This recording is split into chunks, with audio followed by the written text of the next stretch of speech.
Merci, Monsieur le Président, Madame la Ministre, mes chers collègues.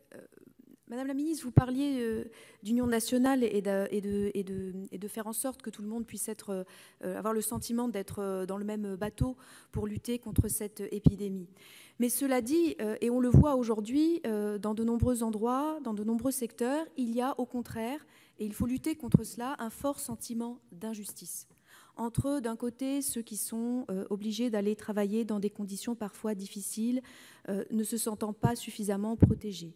Entre ceux qui sont contraints au confinement dans des conditions de logement difficiles, exiguës, par rapport à d'autres qui peuvent télétravailler ou qui ont des logements plus vastes. Bref, cette histoire de congés payés, cette histoire aussi de pouvoir piocher dans le compte épargne-temps, cette histoire de temps de travail suscite des inquiétudes et à mon sens, elles sont légitimes au regard des droits acquis des salariés et c'est la raison pour laquelle nous sommes en soutien de ces amendements qui permettent d'en préciser la portée et qui aussi, par là même, s'interrogent sur la nécessité de le faire par ordonnance parce que ce sont des sujets sensibles.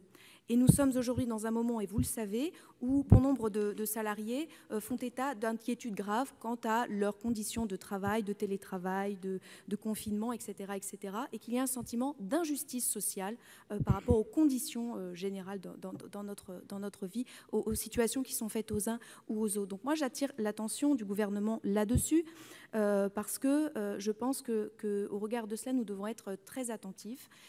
Par ailleurs, Madame la Ministre, vous disiez en cas de rebond, le temps de travail. Je pense que le temps de travail, et notamment sa limitation en durée maximale, est là aussi pour veiller à la santé des salariés. Donc attention à l'image que nous renvoyons, à l'image que votre politique et votre demande d'habilitation par ordonnance renvoient en termes de protection des salariés au regard de cette crise.